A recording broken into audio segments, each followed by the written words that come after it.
Lizzie dragged me deep into the city and loaded me up with Fireball, Jameson, and whatever other whiskey our beanie-wearing bartender suggested.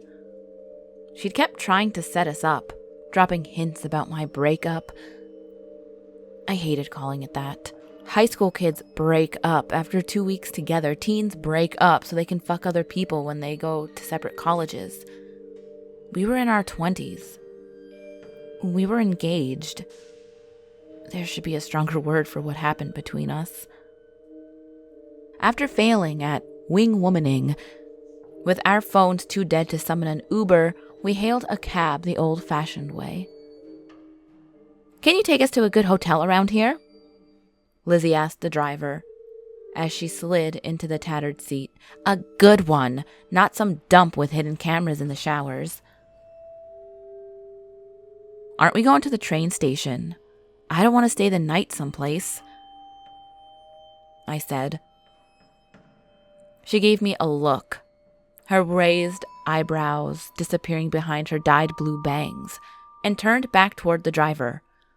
"Hotel, thanks." As much as I preferred the memory foam bed in my soon-to-be foreclosed house, a hotel sounded nice. After all, the trains in our city sucked. Constant construction, delays, transfers, people jumping onto the tracks, and at this time of night, we can expect at least an hour wait between rides.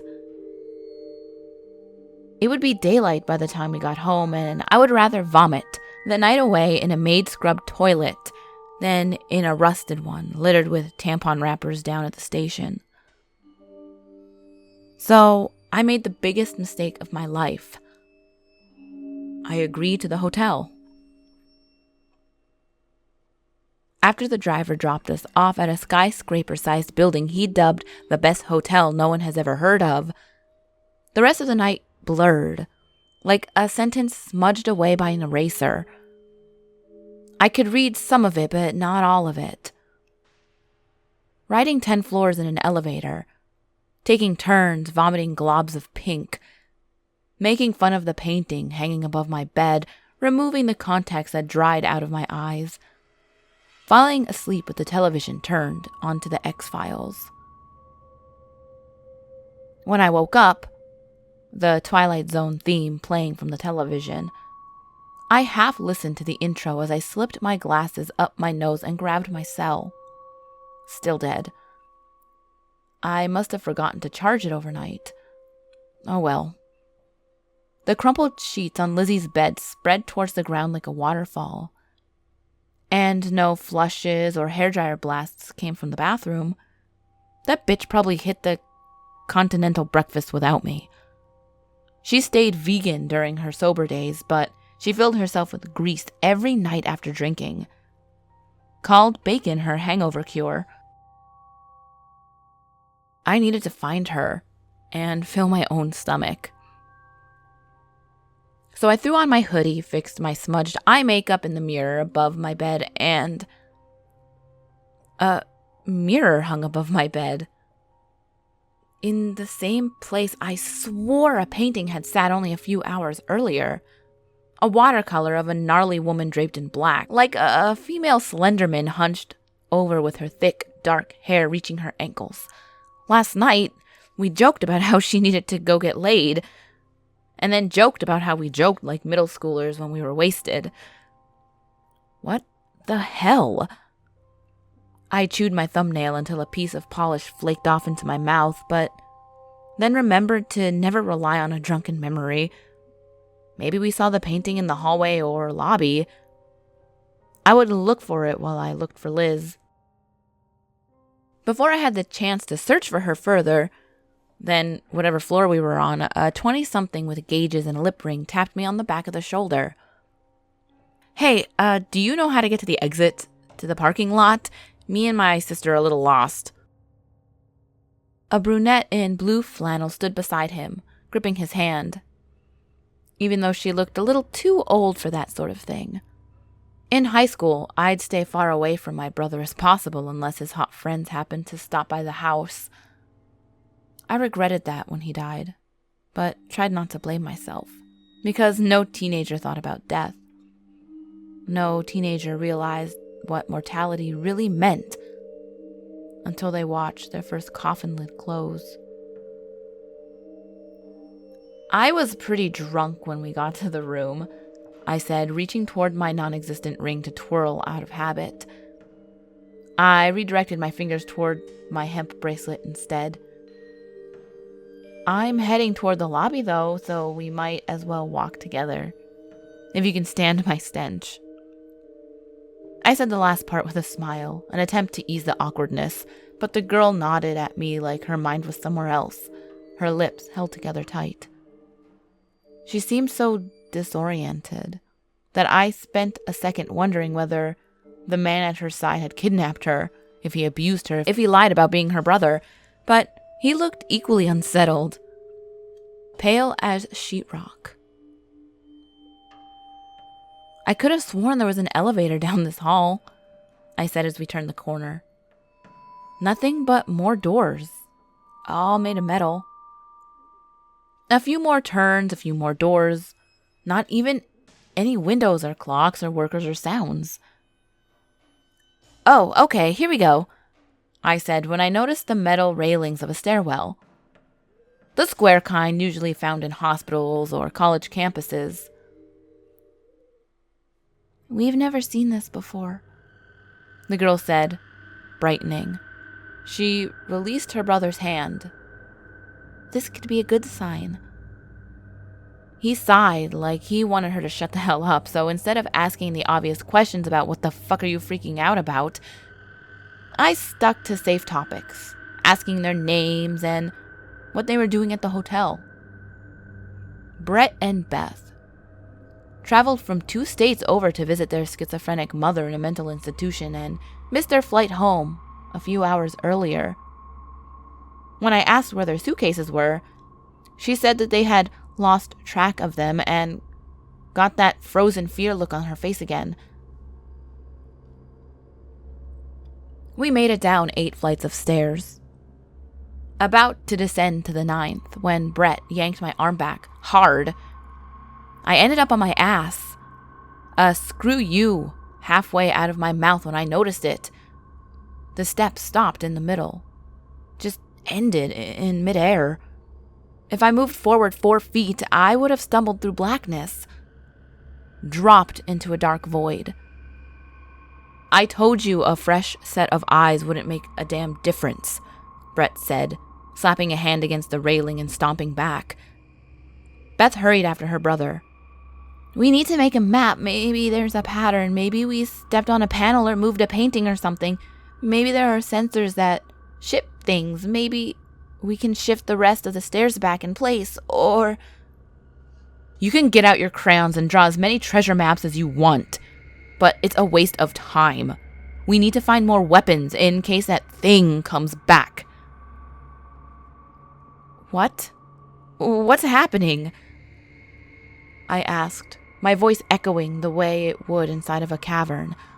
I don't understand what's happening.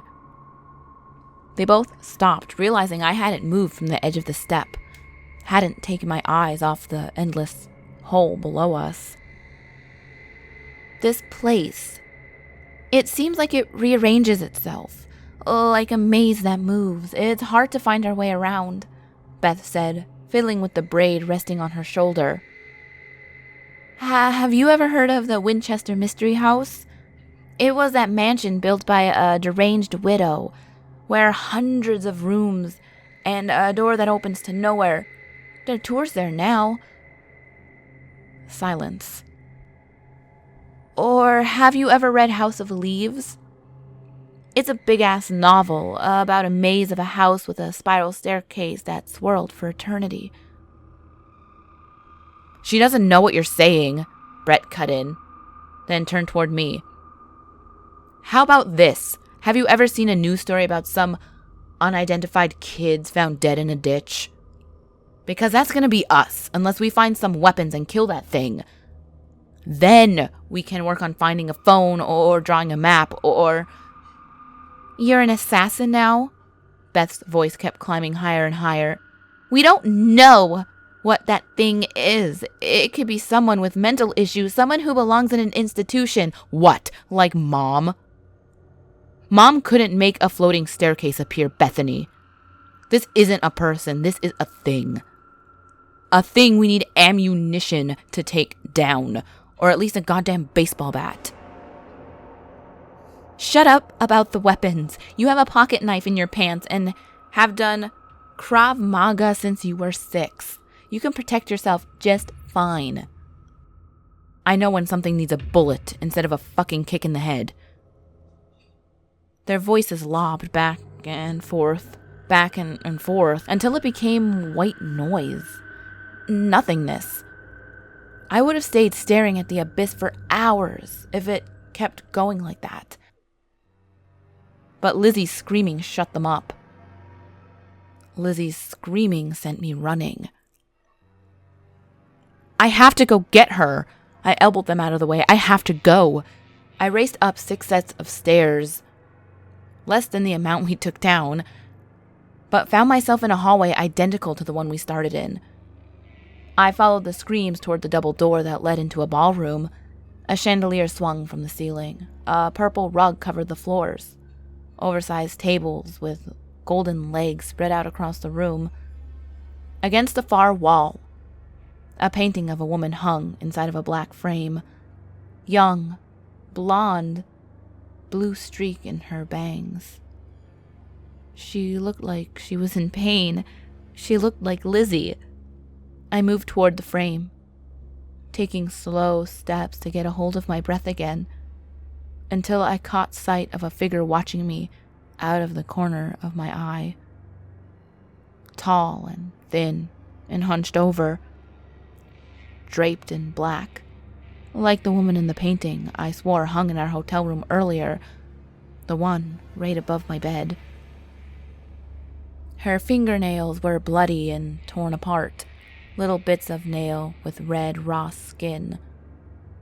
When she ran towards me, when her hair flew back, I noticed she had no ears, just flat skin across the skull. I ran too. I ran straight toward the door. I ran down the long stretch of hallway that seemed never ending. I ran until I stumbled over Brett and Beth's bodies, both unconscious on the floor. I nudged them with the tip of my shoe, but they only moaned in response. Fuck, I said, debating what to do.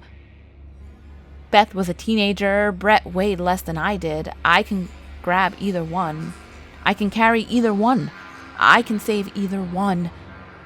I can hear the woman coming. I could hear the swish of her dress, the base of her feet. I needed to make a choice fast. Otherwise, we'd all be dead.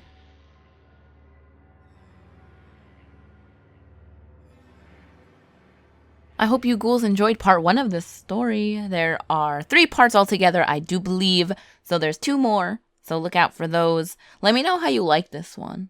I really liked it. It was fun narrating. I liked doing like the different voices. I made them just a itty bitty bit different, but I did my best. Let me know in the comments if you're excited for the next 2 parts. And yeah, I guess that's it. As always, ghouls, the last video will be on the top left, the next video will be on the bottom left. All my social medias are on the screen, as well as in the description box below. And remember, there's always someone or something watching you.